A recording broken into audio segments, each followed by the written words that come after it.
Hi guys, I hope आप सब ठीक होंगे। आज इस वीडियो के अंदर हम सॉल्व करेंगे एक्सरसाइज 1.1। तो आइए पढ़ते हैं पहला question. Is zero a rational number? Can you write it in the form of p by q where p and q are integers and q is not equal to zero. तो जी हाँ guys, zero एक rational number है। Zero एक rational number है और मैं zero को लिख सकता हूँ zero divide by one. Zero को मैं लिख सकता हूँ जीरो डिवाइड बाय वन, जहाँ पर जो आपका न्यूमरेटर है जीरो, ये भी एक इंटीजर है और वन जो है ये भी एक इंटीजर है, ये भी एक इंटीजर है।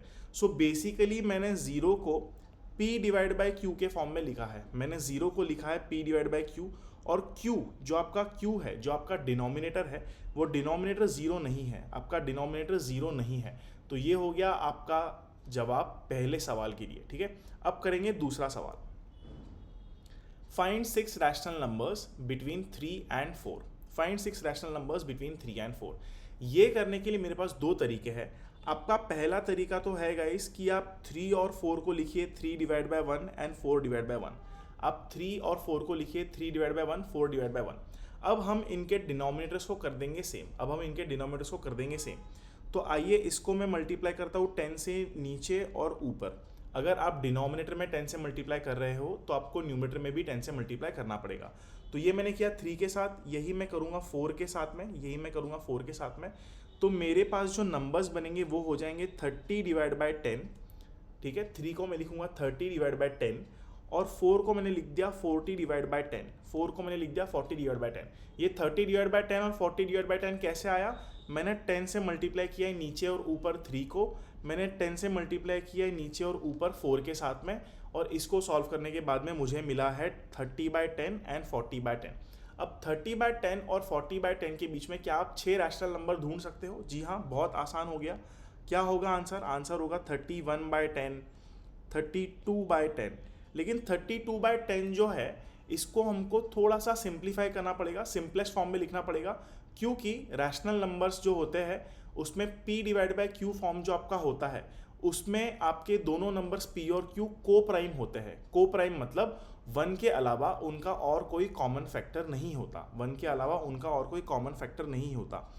और 32 बाय 10 के अंदर 2 एक कॉमन फैक्टर है। तो इसको हम थोड़ा सिंप्लीफाई करेंगे गाइस, इसको हम सिंप्लीफाई करेंगे। सो 2 टाइम्स 16, 2 टाइम्स 5, तो आपका 32 डिवाइड बाय 10 हो गया 16 डिवाइड बाय 5। आपका 32 डिवाइड बाय 10 हो गया 16 डिवाइड बाय 5। तो पहला आपका हो गया 31 बाय 10, दूसरा आपका हो गया 16 बाय 5। तीसरा नंबर आप क्या लिखोगे? 33 डिवाइड बाय 10। तीसरा नंबर आप लिखोगे 33 डिवाइड बाय 10। चौथा नंबर हो गया आपका 34 डिवाइड बाय 10। चौथा नंबर हो गया 34 divide by 10। Again 34 divide by 10 को आप सिंप्लीफाई कर सकते हो। इसको आपको लोएस्ट फॉर्म में लिखना पड़ेगा, क्योंकि 34 डिवाइड बाय 10 में 1 के अलावा 2 भी एक फैक्टर है। 2 भी एक फैक्टर है, तो इसको सिंप्लीफाई करेंगे। 2 टाइम्स 17 इज 34, 2 टाइम्स 5 इज 10। तो ये आपका हो गया 17 डिवाइड बाय 5। ये आपका हो गया 17 डिवाइड बाय 5। और 34 बाय 10 के बाद, 34 बाय 10 के बाद हम लिखेंगे 35 डिवाइड बाय 10। एक second, I use another ring. 35 divide by 10। 35 divide by 10 के अंदर भी एक कॉमन फैक्टर है 5, 1 के अलावा, तो इसको भी हम सिंप्लीफाई करेंगे। तो 5 टाइम्स 7 इज 35, 5 टाइम्स 2 इज 10। तो इसको हम लिख सकते हैं 7 डिवाइड बाय 2। इसको हम लिख सकते हैं 7 डिवाइड बाय 2। लास्ट नंबर आपका हो गया 36 डिवाइड बाय 10। लास्ट नंबर आपका हो गया 36 डिवाइड बाय 10। 36 डिवाइड बाय 10 के अंदर भी 1 के अलावा 2 एक कॉमन फैक्टर है। 2 एक कॉमन फैक्टर है। कॉमन फैक्टर मतलब 2 से हम दोनों न्यूमरेटर और डिनोमिनेटर को डिवाइड कर सकते हैं। तो 2 एक कॉमन फैक्टर है, तो इसलिए हम इसको भी सिंप्लीफाई करेंगे। सो 2 टाइम्स 18 इज 36, 2 टाइम्स 5 इज 10। तो इसको हम लिख सकते हैं 18 डिवाइड बाय 5। इसको हम लिख सकते हैं 18 डिवाइड बाय 5। तो मेरे पास 6 रैशनल नंबर आ चुके हैं। पहला है 31 बाय 10, दूसरा है 16 बाय 5, तीसरा है 33 बाय 10, चौथा है 17 बाय 5, पांचवा है 7 बाय 2, और सिक्स्थ है मेरा 18 बाय 5। सिक्स्थ है मेरा 18 बाय 5। तो इस तरीके से आप 6 रैशनल नंबर ढूंढ सकते हो। मेरे पास और एक मेथड है गाइज इसको करने का, और एक मेथड है मेरे पास इसको सॉल्व करने का। मेथड नंबर 2 मेरे पास ये है कि आप 3 एंड 4 के बीच में, आप 3 एंड 4 के बीच में 6 नंबर्स लिख सकते हो। 6 नंबर्स आप कैसे लिख सकते हो? बहुत आसान है 6 नंबर्स लिखने। आप इनके बीच में लिख सकते हो 3.1, 3.2, 3.3, 3.4, 3.5, 3.6, ये हो गए आपके 6 नंबर, ठीक है। अब इनको हम लिखेंगे फ्रैक्शन में, तो 3.1 को आप लिख सकते हो 31/10, 3.2 को आप लिख सकते हो 32/10, लेकिन 32/10 में प्रॉब्लम क्या है, 32/10 के अंदर 32 और 10 इनका एक फैक्टर तो 1 है, फैक्टर मतलब उस नंबर से डिविजिबल होना, तो 1 से आप इन दोनों को डिवाइड कर सकते हो, लेकिन 2 से भी आप इन दोनों को डिवाइड कर सकते हो, 32 को भी आप 2 से डिवाइड कर सकते हो, 10 को भी आप 2 से डिवाइड कर सकते हो, तो एक कॉमन फैक्टर आ गया 2। लेकिन रैशनल नंबर के अंदर दोनों ऊपर वाला और नीचे वाला जो टर्म होता है वो होता है को प्राइम, ठीक है। रैशनल नंबर के अंदर ऊपर वाला टर्म और नीचे वाला टर्म होता है को प्राइम नंबर्स। तो अगर ये को प्राइम नंबर्स है, अगर ये को प्राइम नंबर्स है तो एक ही कॉमन फैक्टर होना चाहिए, इसलिए हम इसको सिंप्लीफाई करेंगे। तो ये हो जाएगा आपका 2 टाइम्स 16 इज 32, 2 टाइम्स 5 इज 10, तो ये हो जाएगा आपका 16/5, ये हो गया आपका 16/5। अब तीसरा नंबर आपका क्या था गाइस, तीसरा नंबर आपका था 3.3, 3.3 को आप लिख सकते हो 33/10। चौथा नंबर है आपका 3.4, 3.4 को आप लिख सकते हो 34/10। अगेन 34/10 को आप सिंप्लीफाई कर सकते हो, तो इसको हम सिंप्लीफाई करेंगे। इसको हम सिंप्लीफाई करके क्या लिखेंगे इस 2 टाइम्स 17 इज 34, 2 टाइम्स 5 इज 10, तो ये आपका हो गया, ये आपका हो गया 17/5, ये आपका हो गया 17/5। उसके बाद में अगला नंबर है आपका 3.5, जिसको हम लिख सकते हैं 35/10, जिसको हम लिख सकते हैं 35/10। अगेन इसको हम सिंप्लीफाई कर सकते हैं, तो हम इसको सिंप्लीफाई करेंगे। सिंप्लीफाई करके लिखेंगे 5 टाइम्स 7 इज 35, 5 टाइम्स 2 इज 10, तो इसको हम लिख सकते हैं, इसको हम लिख सकते हैं 7/2, इसको हम लिख सकते हैं 7/2। अगला नंबर है आपका 3.6, 3.6 को आप लिख सकते हो 36/10। अगेन 36/10 को हम सिंप्लीफाई कर सकते हैं, तो हम इसको सिंप्लीफाई करेंगे, तो 2/18, 2 इंटू 18 इज 36, 2 इंटू 5 इज 10, तो 36/10 को हम लिख सकते हैं 18/5, इसको हम लिख सकते हैं 18/5। तो मेरे पास 6 रैशनल नंबर आ चुके हैं। पहला है 31/10, दूसरा है 16/5, तीसरा है 33/10, फोर्थ है मेरा 17/5, फिफ्थ है मेरा 7/2, सिक्स्थ है मेरा 18/5। तो ये सारे नंबर 3 और 4 के बीच में आते हैं। तो ये 2 तरीके हैं रैशनल नंबर्स ढूंढने के 3 और 4 के बीच में। आप कोई भी तरीका यूज़ कर सकते हो, दोनों ही तरीके आसान है। जो तरीका आपको ज़्यादा आसान लगे वो आप एग्जाम में यूज़ कर सकते हो। अब हम सॉल्व करेंगे एग्जाम्पल नंबर 3, क्वेश्चन नंबर 3। ये भी आसान सवाल है। इसके अंदर क्या पूछा है गाइस, इसके अंदर पूछा है कि हमको निकालने हैं 5 rational numbers, find 5 rational numbers between 3/5 and 4/5, between 3/5 and 4/5।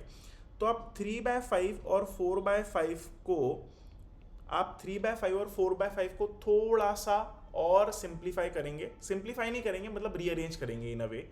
क्या करेंगे हम दोनों डिनोमिनेटर और न्यूमरेटर को 10 से मल्टीप्लाई कर देंगे। हम ऊपर और नीचे 10 से मल्टीप्लाई करेंगे, तो ये आपका हो जाएगा 30/50, ये आपका हो जाएगा 30/50, ठीक है।